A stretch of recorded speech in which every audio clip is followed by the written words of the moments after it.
33. It was a toy cat now, like the others, a perfect preserved furry toy that seemed almost alive, because it once was. So were the rest of them, every last one, not quite alive, not quite dead, not cats anymore, but toys.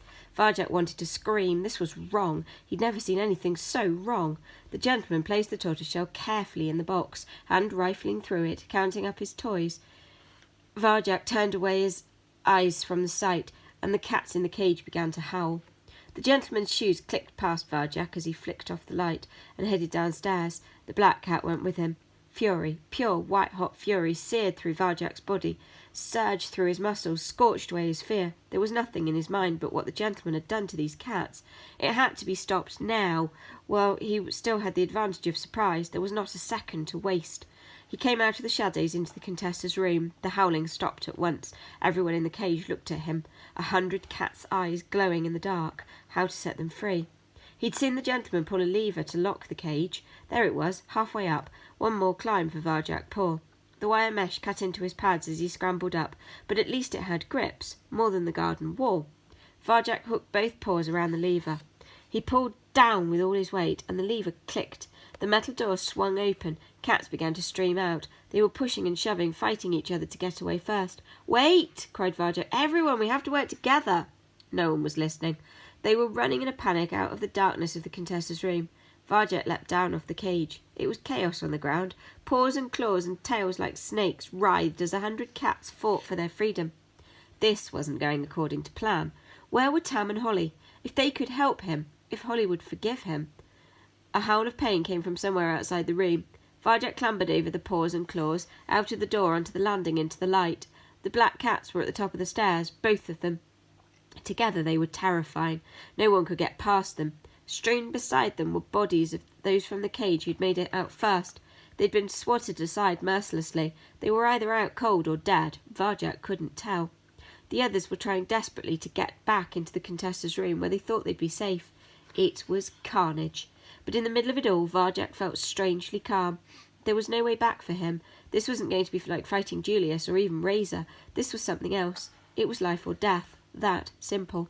Like a dancer, he picked his way through the chaos of cats. They made space for him. A profound silence settled on the top of the stairs. Varjak looked at the two black cats and started to breathe deeply, filling his lungs. He was getting stronger and better every time. The power was growing within him like a living thing, and he could feel it again rising up now. This was what he was born to do. This was it. This was the moment he'd been waiting for all his life. Fourth skill, slow time. He sucked in the air, slowing himself down. Fifth skill, moving circles. Varjak came at the gentleman's cats, powerful as a pulsing breath. Sixth skill, shadow walking. Varjak flickered out of sight. The black cat's whiskers twitched as if they knew something was about to happen, but they didn't know what. Varjak's moving circle lifted him up, flying, an arc of vengeance aimed at the enemy. For the elder Paw, for Holly and Tam, for every cat who'd vanished off the streets. The power rose in Varjak's paws. Claws slid out, white knives of fury, and slash, slash, slash at the gentleman's cats. Varjak was out of the shadows now. All the energy, all the darkness and light was flowing through him, going out in blow after blow after blow. Everyone who'd ever put him down, every time he'd walked away, all his anger and his pain went into that attack. It felt overwhelming, a massive rush of power, almost more than he could control. He could win this fight. He could beat anyone, because he knew the skills. He kept the way alive. Inside him, everything Jalal had passed on was coming together, and around him he could hear the street cats, no longer mewling in fear, but cheering as he lashed into their enemy. It wouldn't be long before they joined in, and then the battle would be theirs. He had one of the black cats backed against the wall. Varjak looked into its eyes. Even now they showed no expression. He launched another circle, ripped right across its face. It didn't blink. No blood came out of the wound. Varjak was tearing it apart, and it didn't bleed. How could that be? He hit it with his best shot. Shots he knew could knock down any normal cat, but it stayed standing. It didn't go down. And now he'd lost the element of surprise. The black cat hit back.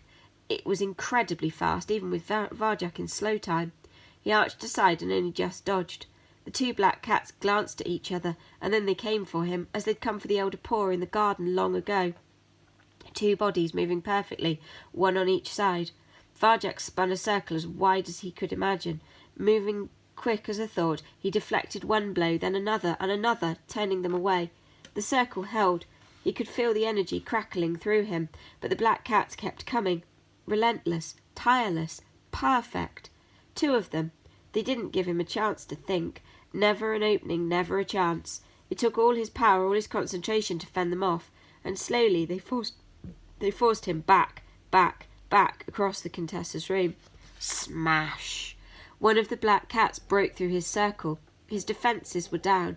He reeled off balance. It leapt on him, wrestled him to the ground. Varjak twisted away, but it was no good. His enemy had him now. It was beating him into the floor. Hard to breathe. Where were the others? Why weren't they helping? Must break free. Varjak lashed out. The weight pressed down on him, pinning his paws, crushing his lungs. Varjak gagged. Black eyes filled his sight. He used all his skills and they weren't enough. The way wasn't enough. But there had to be a way to win. There had to. At the edge of his vision, he saw a flash of black and white fur, a gravelly voice. The collars! The collars? Varjak looked at the black cat's neck. It wore a collar like the toy cat's. He looked into its eyes, so strange, not like cat's eyes. Glassy. Glass. They were glass, like the toys. Not quite alive, not quite dead. If the gentleman could make a toy cat, why not a fighting cat? A perfect machine that couldn't be killed, didn't bleed, never gave up, could be turned on or off. From the collar. Last chance. He sucked in air, sucked it all in, and let it out in one last blast, a desperate lunge for the throat. His teeth closed around the collar, wrenched back, and ripped right through it. The collar curled off the black cat's neck, its eyes opening wide in surprise. It started to raise a paw, but it was slowing, and slowly, almost gracefully, it ground down to a stop.